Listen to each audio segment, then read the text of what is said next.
We'll now study a pure weight system. Let's consider a call center. As in our previous illustration, red agents mean busy agents, and green ones mean available ones.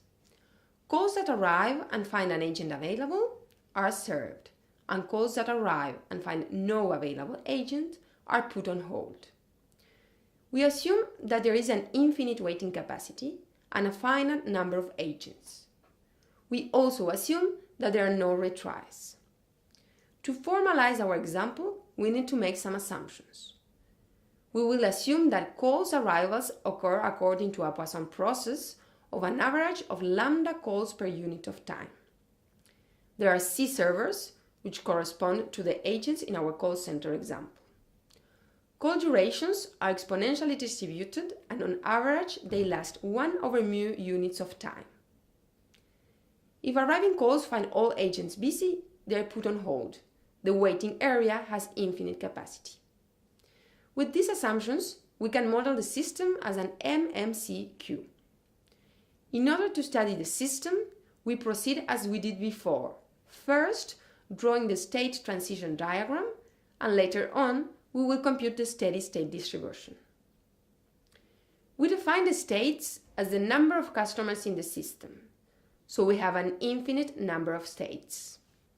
Customers arrive with a rate lambda, which is the transition rate from state I to state I plus 1. Servers are freed with a rate proportional to the number of customers being served, like with the MMCCQ, which is a maximum of C customers being served at a time.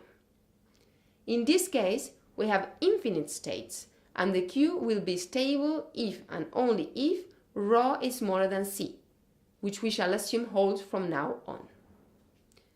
We are now ready to compute the steady-state distribution. First, we state the local balance equations. We have, for instance, that the mean flow from state 0 to 1 is equal to the mean flow from state 1 to 0.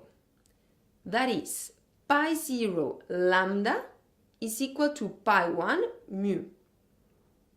Similarly, if we consider states 1 and 2, lambda pi 1 is equal to 2 mu pi 2. In general, we have, for j smaller than c, that lambda pi j is equal to j mu pi j plus 1.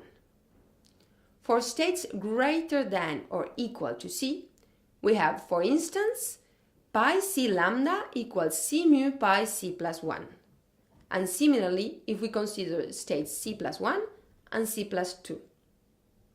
So, in general, we have for j greater than c, lambda pi j minus 1 is equal to c mu pi j. At a second step, we observe that by recursion, we can express each pi j as a function of pi 0. And finally, we apply the normalization condition, that is the fact that the sum of all probabilities must be equal to 1, and so we obtain the value of pi 0. Note that this sum is an infinite one. In order for it to converge, we need ρ over c to be smaller than 1, which is the stability condition that we stated in the previous slide.